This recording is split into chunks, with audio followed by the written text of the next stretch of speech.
Satu orang membacakannya. Deren bisa bangkit berdiri. Ya. Lukas pasal 12 ayat 22 sampai 24. Yesus berkata, berdiri. Ya. Yesus berkata kepada murid-muridnya, karena itu aku berkata kepadamu, janganlah khawatir akan hidupmu, akan apa yang hendak kamu makan, dan janganlah khawatir pula akan tubuhmu, akan apa yang hendak kamu pakai. Lanjut. Sampai 30. Sebab hidup itu lebih penting daripada makanan, dan tubuh itu lebih penting daripada pakaian. Perhatikanlah burung-burung gagak yang tidak menabur dan tidak menuai dan tidak mempunyai gudang atau lumbung, namun demikian diberi makan oleh Allah. Betapa jauhnya kamu melebihi burung-burung itu. Siapakah di antara kamu yang tidak kekhawatirannya dapat menambahkan sehasta pada jalan hidupnya? Jadi kalau kamu tidak sanggup membuat barang yang paling kecil, mengapa kamu khawatir akan hal-hal lain? Perhatikanlah bunga bakung yang tidak memintal dan tidak menenun, namun aku berkata kepadamu, Salomo dalam segala kemegahannya pun tidak berpakaian seindah salah satu dari bunga itu. Jadi jika rumput di ladang yang hari ini ada dan besok dibuang ke dalam api, demikian didandani Allah. Terlebih lagi kamu, hai orang yang kurang percaya. Jadi janganlah kamu mempersoalkan apa yang akan kamu makan atau apa yang kamu minum, dan janganlah cemas hatimu. Semua itu dicari bangsa-bangsa di dunia yang tidak mengenal Allah. Akan tetapi Bapamu tahu bahwa kamu memang memerlukan semuanya itu.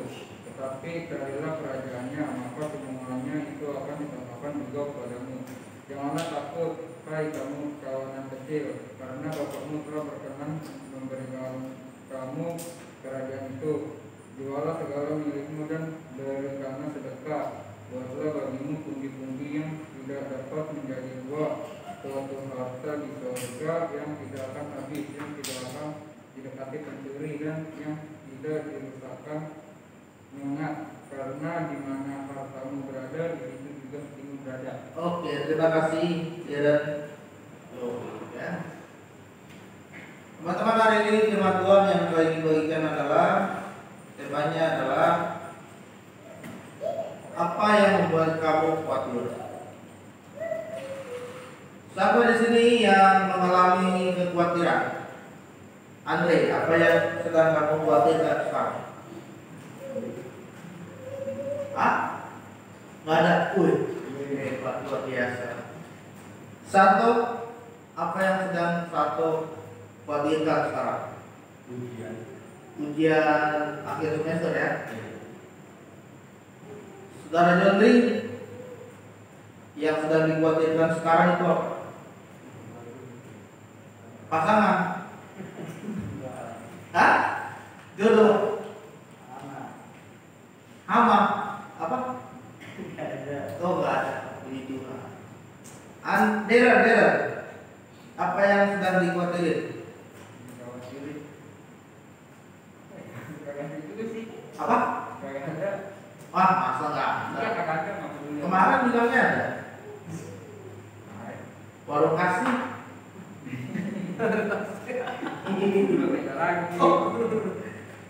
Angel, apa yang kamu khawatirkan sekarang? Apa? Nggak ada. Luar biasa ya. Bisa ditampilin slide-nya? Teman-teman, khawatir itu suatu perasaan yang tidak menentu, perasaan takut, gelisah, cemas dan bimbang ya. Itu artinya khawatir. Lanjut saja. Satu perasaan yang tidak menentu, kita takut, kita gelisah, kita cemas dan bimbang. Misalkan lagi pandemi ini kan kita khawatir kalau kita kena COVID ya. Bayangkan kalau kita kena COVID, virus corona, lalu kita bawa ke keluarga kita, saudara kita bisa kena, lalu orang tua kita bisa kena, kan? Apalagi kalau orang tua kita punya penyakit bawaan, itu bahayanya bisa lebih parah. Kan khawatir juga ya, apalagi saya nih ya, saya kan punya anak kecil 2. Jadi kalau saya habis dari luar, saya merasa khawatir, aduh, jangan-jangan saya bawa virus nih dari luar nih, ya kan? Jangan-jangan saya tadi habis bertemu dengan orang, jangan-jangan orang ini bawa virus, gitu kan? Apalagi kalau udah ada gejala-gejala pilek, aduh, jangan nih saya kena virus corona. Nah ya, jadi teman-teman, rasa khawatir itu adalah hal yang biasa dialami manusia. Ya, rasa takut, rasa cemas, rasa bimbang, rasa gelisah itu adalah perasaan yang memang wajar dialami oleh manusia. Tidak ada manusia yang tidak takut. Ya, si Andre aja dibawa jalan ke kuburan apa tuh, satu Gadok, pasti dia takut gitu kan. Gak mungkin dong tiba-tiba dia jalan di kubur, wes saya berani nih. Terus di tengah-tengahnya ada pohon besar, wes saya berani nih di pohon besar tengah malam gitu. Pasti ada rasa takut gitu kan. Atau seperti waktu kecil kita ditinggal di rumah sendirian, pasti takut. Itu kan, jangan-jangan diculik lah, jangan-jangan kenapa-napa ya. Jadi teman-teman, rasa khawatir itu memang ada di dalam hidup kita. Nah, apa sih yang membuat manusia itu khawatir? Nah, yang pertama yang membuat manusia itu khawatir adalah yaitu kebutuhan pokoknya. Biasanya ya, makanan dan minuman. Yang pertama ada kebutuhan makan ya. Manusia khawatir kalau kebutuhan makannya tidak terpenuhi. Sehari biasanya makan 3 kali, sekarang cuma bisa 2 kali. Itu kan khawatir juga. Wah, jangan-jangan besok makannya cuma sekali, atau jangan-jangan besok nggak bisa makan. Ini yang membuat manusia merasa khawatir. Yang pertama tentang makanan. Yang kedua tentang sandang, teman-teman. Sandang itu apa sih? Pakaian. Ya. Kita lihat teman kita pakai baju baru, Andre pakai baju baru. Wah, saya cuma pakai kaos, baju yang lama. Wah, pengen seperti Andre nih. Tiap ibadah itu bajunya baru mulu, sepatunya baru mulu, maskernya baru mulu. Kan kemarin maskernya warna putih, sekarang warna hitam, besok warna hijau, besoknya lagi warna biru, besoknya lagi warna pink gitu kan. Mau tidak mau, pakaian itu yang membuat kita ini, khususnya anak muda itu merasa khawatir. Wah, saya nggak bisa ikutin fashion nih, nggak bisa ikutin model yang sekarang kan. Misalkan model yang sekarang celananya di dengkulnya disobek-sobek gitu kan. Wah, saya nggak bisa ikutin model yang sekarang lagi trending. Nah, ini khawatir juga. Wah, nanti Natalan saya nggak punya baju baru, kan? Wah, nanti saya kalau ke gereja, kalau ikut youth, bajunya itu terus, malu nanti dilihat oleh teman-teman, dilihat oleh orang-orang. Masa setiap hari Sabtu youth bajunya itu terus. Nah, ini kadang bisa membuat rasa khawatir, teman-teman. Nah, lalu yang membuat manusia khawatir itu yaitu papan, tempat tinggal. Ya. Waduh, rumah saya udah bocor-bocor di mana-mana gitu kan. Udah pakai non-rok tapi masih bocor gitu ya. Ditambah yang satu, di sebelah ini bocor gitu kan. Yang ini ditambah sebelah ini bocor, ya kan? Sudah lama jadi kontraktor gitu ya. Tahu kontraktor? Kontraktor itu suka kontrak pada sini. bukan punya usaha kontraktor tambang, tapi kontrak sana sini, ya kan? Sebulan pindah kontrakan, cari kontrakan yang lain, seminggu atau setahun cari kontrakan yang lain. Kadang-kadang tempat tinggal ini juga yang membuat kita khawatir. Saya pernah survei survei rumah anak murid ya, itu tempat tinggalnya sangat sederhana sekali. Jadi di situ dia tidur sama keluarganya, lalu dapurnya tinggal di sebelah, kamar mandinya rame-rame di luar, gitu kan. Sangat kecil, sangat sederhana. Jadi tempat tinggal juga bisa membuat kita khawatir. Dan kadang-kadang rasa cukup itu yang membuat kita khawatir, teman-teman. Kita punya duit nih, tapi kita pingin yang lebih, ya. Kita punya handphone nih, sebetulnya handphone ini sudah cukup, ya, sudah cukup nih. Bisa belajar online, cukup bisa. Kapasitasnya memadai, memorinya cukup, kameranya cukup. Tapi kita masih ingin lebih lagi. Nah, gak mau ketinggalan. Teman-teman sudah pakai iPhone 11 Pro, sekarang sudah ada iPhone 12, ya kan? Kita masih pakai Oppo A12, ya kan? Yang harga 1 juta. Itu pun kalau jatuh langsung mati, gitu kan? Teman-teman udah pakai iPhone, waduh, nggak mau ketinggalan, harus beli lagi. Nah, teman-teman merasa khawatir itu memang ada di dalam kehidupan kita. Tapi firman Tuhan katakan tadi, janganlah kamu khawatir, lihatlah kepada burung gagak dan lihatlah kepada bunga bakung. Ketika saya baca firman Tuhan ini, saya mulai melakukan analisa ya. Kenapa sih Tuhan Yesus memakai istilah burung gagak dan bunga bakung untuk menunjukkan ketidakkhawatiran? Ternyata teman-teman, burung gagak itu bukan hanya sekedar burung ya. Ternyata kalau kalian searching, dia adalah jenis burung yang paling pandai dari burung-burung yang lainnya. Burung gagak ini burung yang paling pintar loh teman-teman. Daripada burung-burung yang lainnya, burung gagak ini adalah burung yang paling pintar. Ya. Bahkan burung gagak ini pada zaman dulu dipakai oleh orang untuk mencuri. Bahkan dia juga bisa mencuri data-data dari orang tersebut. Ini burung pintar. Nah, lalu kenapa Tuhan memakai burung gagak? Karena burung gagak itu dia tidak malas. Memang Tuhan katakan janganlah kamu khawatir, tetapi kita tidak boleh malas juga. Burung gagak ini ya teman-teman ya, dia akan terbang terus sampai dia berhasil mendapatkan mangsanya. Ya kan? Dia akan terbang terus di angkasa, di langit. Sejam, 2 jam, kalau belum dapat mangsanya dia akan terbang. Lalu kalau sudah dia bisa melihat mangsanya, langsung dia tangkap. Baru dia dapat.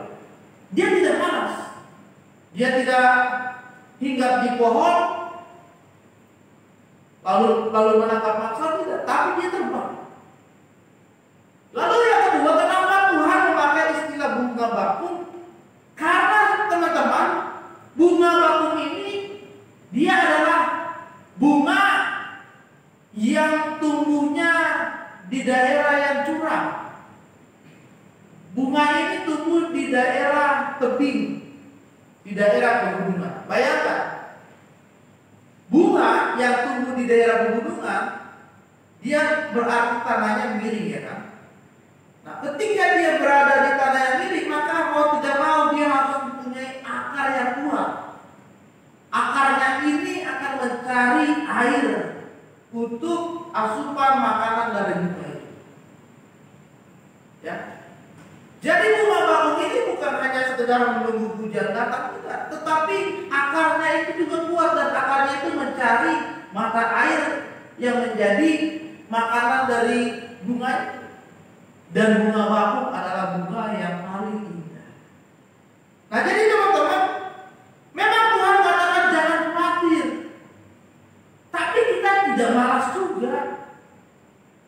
Tuhan kan bilang jangan khawatir, besok mau ujian semester udah nggak usah belajar lah, pasti Tuhan kasih nilai bagus. Enggak gitu juga. Tuhan bilang jangan khawatir, ya udah saya kerjanya malas-malasan lah. Gak gitu juga, besok saudara dipecat, teman-teman pasti dipecat kalau begitu. Tuhan kan bilang jangan khawatir, saya nggak usah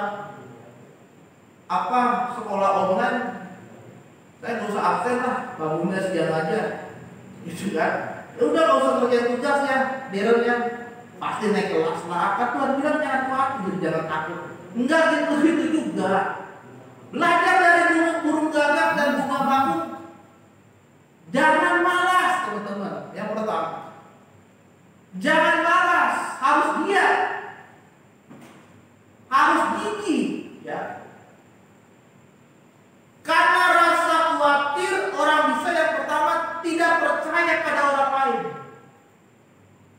Ya, saya khawatir nih, Sato mengambil uang saya jadi tidak percaya sama Sato.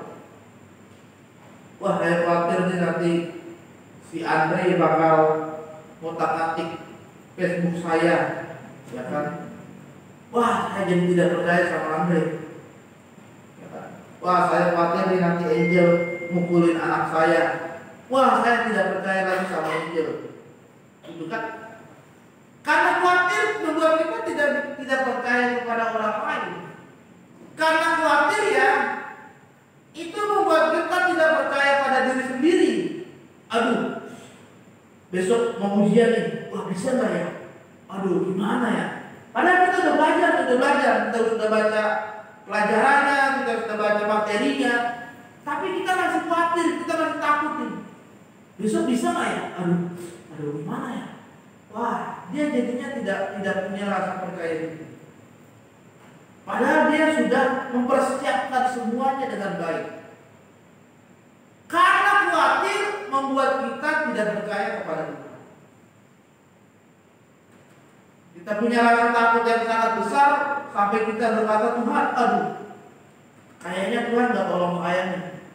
Tuhan, uang kuliah masih banyak nih Tuhan.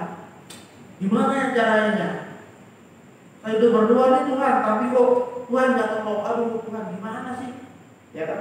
Uang sekolah masih ada tunggakan 6 bulan, 7 bulan. Tuhan gimana nih ya?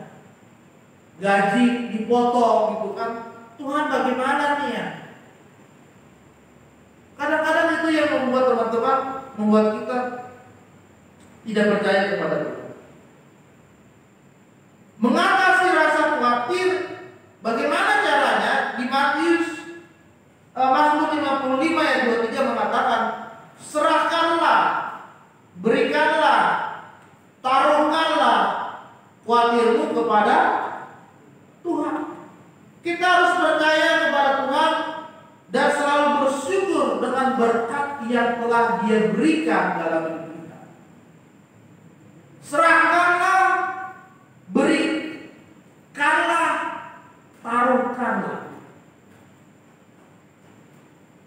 Itu sudah menunjukkan penguatan kata benar-benar kita kasih deh semuanya kepada Tuhan.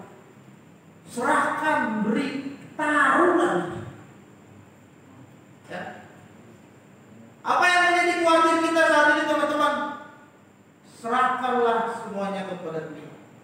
Percaya Tuhan pasti akan menolong kita. Amin. Amin. Lalu jangan lupa kita harus mengucap syukur. Jangan tiap hari makannya tahu tempe. Tanggal sono tiap hari dagingnya ganti-ganti. Sekarang daging ayam, besok daging sapi, besoknya lagi daging domba, besoknya lagi daging cicak, besoknya lagi daging tikus, dan besoknya lagi daging kelelawar. Ini bedanya tiap hari, bedanya hari ini tahu putih, besok tahu coklat. Hari ini tahu goreng, besok tahu oncom gitu loh. Harus bersyukur. Bersyukur ya Anda ya. Bersyukur ada warung kasih. Ya. Bersyukur, mengucap syukur dalam segala hal. Karena Tuhan sudah berikan kita. Bersyukur kita masih bisa makan hari ini. Bersyukur kita masih bisa beribadah hari ini. Bersyukur kita diberikan kesehatan dari Tuhan, tidak ada yang kena COVID. Bersyukur. Bersyukur masih bisa sekolah. Di mana teman-teman kalian yang lain putus sekolah karena tidak bisa lanjut, karena orang tuanya di PHK, nggak ada pekerjaan, nggak ada biaya untuk lanjut sekolah. Bersyukur kalian masih bisa lanjut. Bersyukur kalian masih bisa kuliah. Bersyukur kalian masih bisa bekerja di mana orang-orang yang lain sudah di PHK, tidak punya penghasilan. Mengucap syukurlah teman-teman. Setiap hari setelah bangun tidur, ucap syukur sama Tuhan. Tuhan, terima kasih Engkau masih berikan saya kehidupan. Di mana orang-orang yang lain meninggal karena virus corona, Tuhan masih berikan saya nyawa kehidupan untuk melakukan kegiatan berarti. Amin. Yang kedua teman-teman, yang membuat kita khawatir, kadang kita merasa diri kita sudah aman dan nyaman, padahal itu salah. Ya, kita buka 2 Samuel 11 ayat 1 sampai 4. Andre baca Andre. 2 Samuel 11 ayat 1 sampai 4. Berdiri ya, 2 Samuel pasal 11 ayat 1 sampai 4.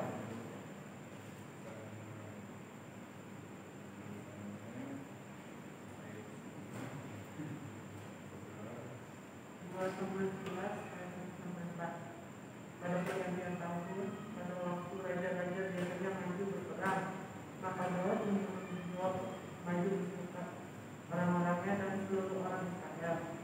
Mereka memusnahkan Bani Amon dan menempuh kota Raba, sedang Daud sendiri tinggal di Yerusalem. Sekali peristiwa pada waktu petang, ketika Daud bangun dari tempat pembaringannya lalu berjalan di atas suatu istana, tampak kepadanya dari atas sosok itu seorang perempuan sedang mandi. Perempuan itu sangat elok rupanya. Lalu Daud menyuruh orang bertanya tentang perempuan itu, dan orang berkata itu adalah Bathsheba binti Eli, istri Uria orang Het itu. Sesudah itu Daud menyuruh orang mengambil dia. Perempuan itu datang kepadanya. Lalu Daud tidur dengan dia. Perempuan itu lalu selesai membersihkan diri dari kenajisannya. Kemudian pulanglah perempuan itu ke rumahnya. Ya. Teman-teman, yang kedua yang membuat kita khawatir, kadang kita merasa aman dan nyaman, padahal itu salah. Ini kisah tentang Daud, ya. Kisah tentang Daud. Dia mengambil istri dari prajuritnya yang bernama siapa tadi, Andre? Ayo, bernama siapa? Ayat kedua. Apa? Hah? Apa? Siapa namanya coba? Hah? Siapa? Daud melihat Bathsheba, padahal itu adalah istri dari prajuritnya. Lalu dia suka dengan perempuan ini, dan mereka melakukan hal yang tidak benar. Daud merasa nyaman, merasa aman. Wah, saya raja bangsa Israel, ya kan? Siapa yang berani melawan saya? Siapa yang berani melawan saya? Semuanya bisa saya lakukan, teman-teman. Daud merasa aman nih, ya kan? Padahal itu salah. Sampai akhirnya Bathsheba bilang, Daud, raja, saya hamil. Lalu akhirnya Daud berkata apa? Oke, taruh suaminya pergi berperang, lalu taruh suaminya di barisan paling depan. Setelah itu tinggalkan dia, maka dia akan mati. Wah, jahat sekali kan Daud? Jahat. Kadang kita merasa aman dan nyaman, perbuatan dosa. Ya. Kita belajar di rumah nih, online nih, lagi ujian. Gak ada dosen, gak ada siapa-siapa online. Lagi ujian nih, searching cek. Laptopnya buat ngezoom, handphonenya buat searching. Gak ada yang lihat nih guys. Dapat jawaban. Tulis. Kan kita merasa aman nih. Aman. Tapi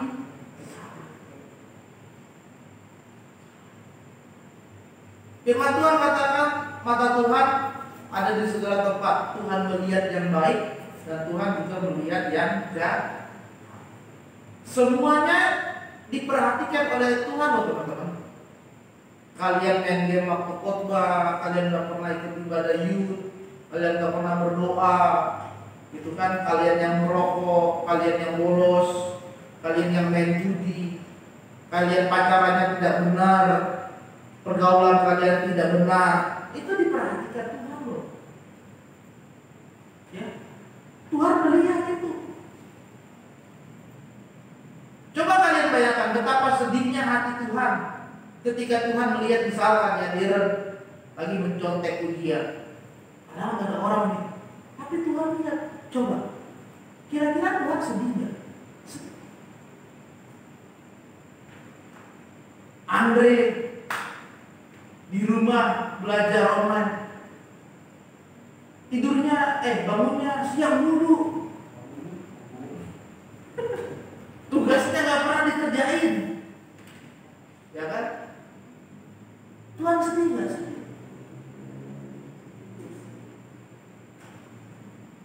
Angel kalau disuruh lama sekali, malas sekali. Tuhan sedih. Karena Tuhan tidak menginginkan itu terjadi di dalam hidup kita, teman-teman. Nah, kadang-kadang rasa aman ini yang Tuhan, yang kadang membuat kita, wah sudahlah, nggak ada lagi yang bisa melarang saya. Saya bisa melakukan apa saja. Ya.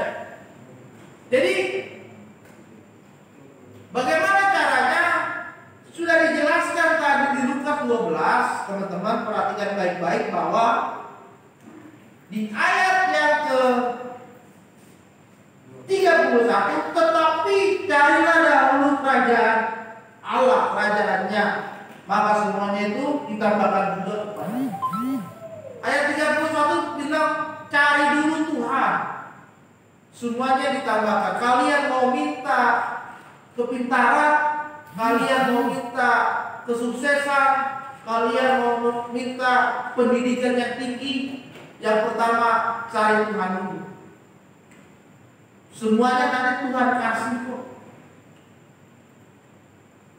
Cari Tuhan dulu. Wah, hari Sabtu hari Minggu nih kerja nih, wah jualan, lagi banyak yang order nih, jualan boba nih. Ya kan? Udahlah gak usah youth lah. Youthnya online aja, padahal udah tatap muka. Udah bilang aja online. Hari Minggu ibadahnya, udahlah ikutin live streaming Facebook aja. Padahal udah bisa tatap muka nih.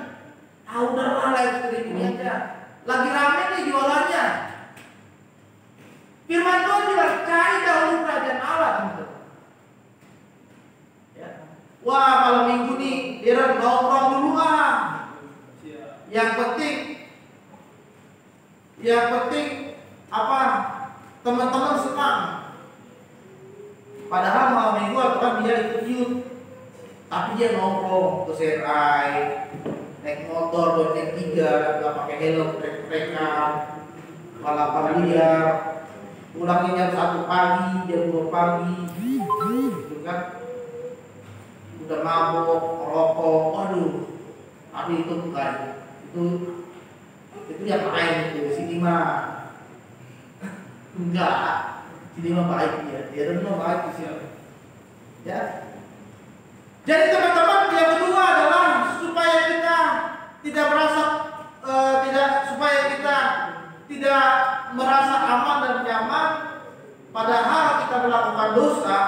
kita harus cari Tuhan. Dan yang ketiga dan yang terakhir adalah teman-teman perhatikan baik-baik. Yang ketiga adalah supaya kita tidak merasa khawatir adalah kita tidak boleh serakah. Ayat 33 dan 34. Coba Injil baca dulu. 33 dan 34.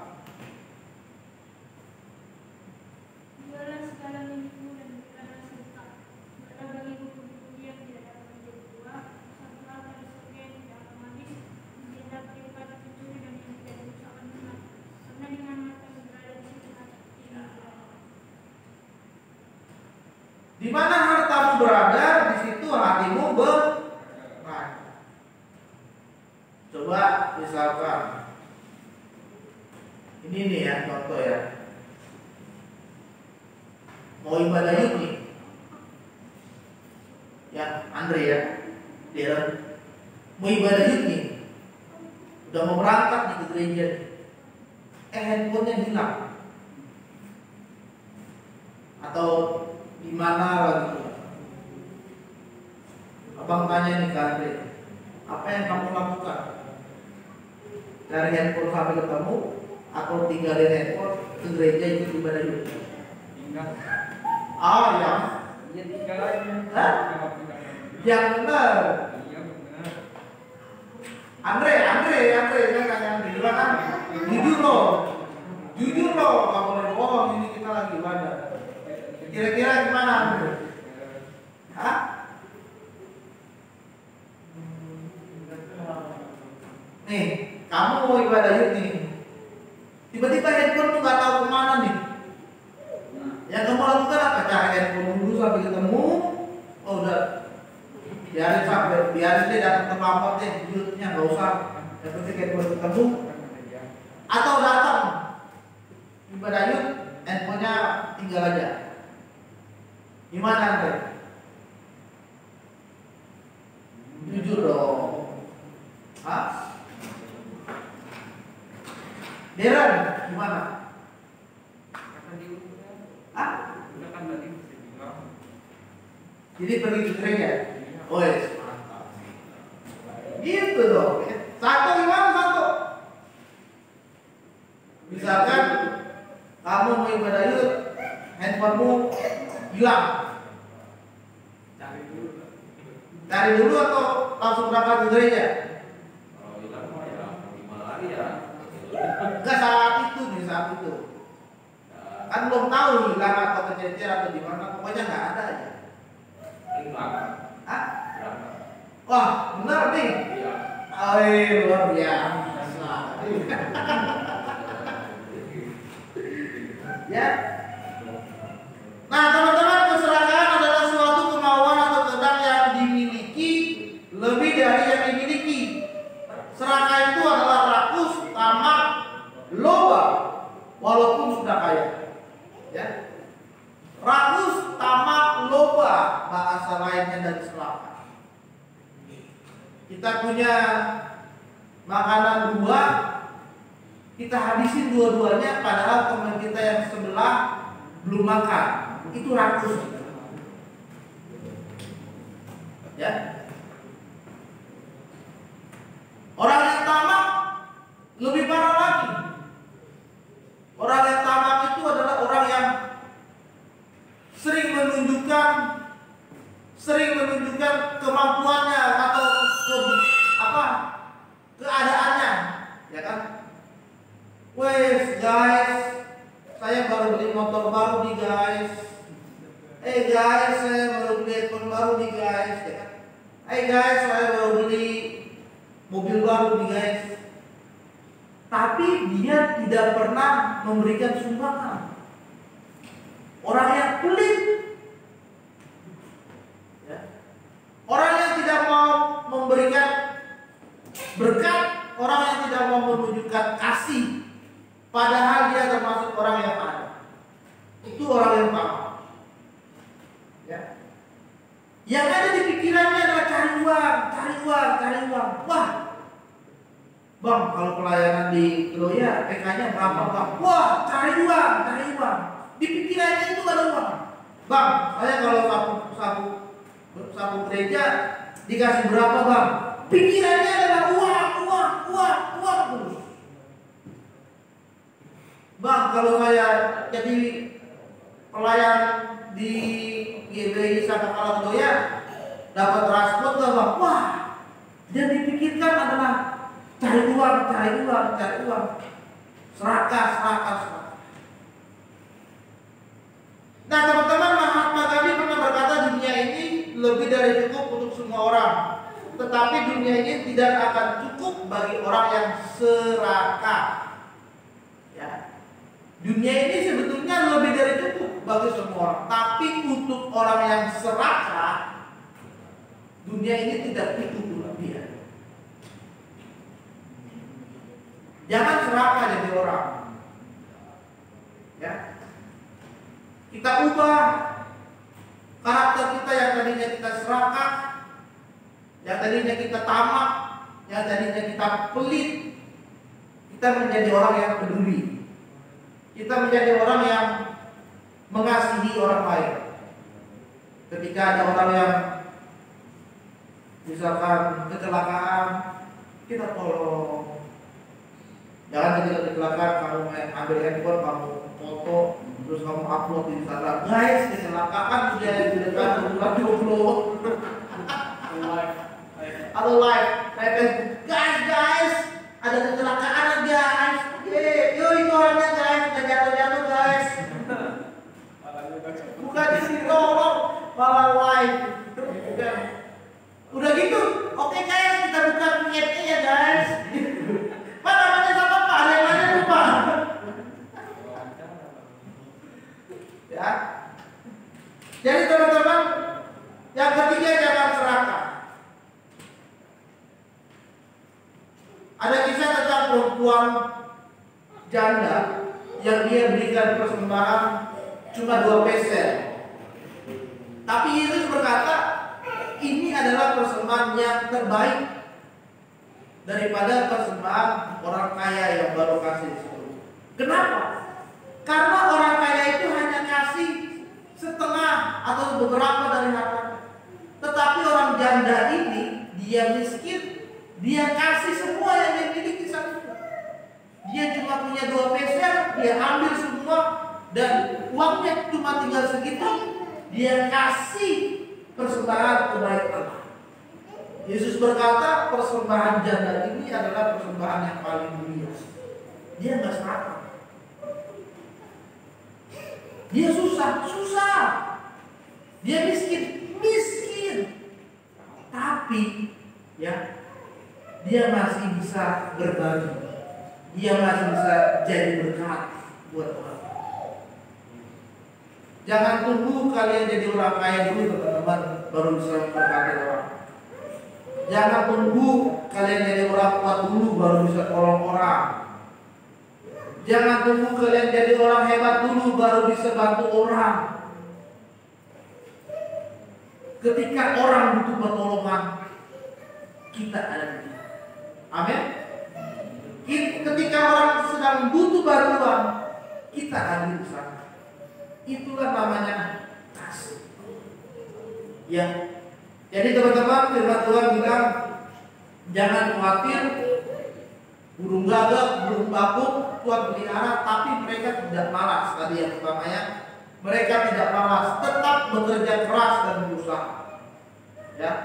Lalu yang kedua tadi, kita harus meninggalkan zona aman dan nyaman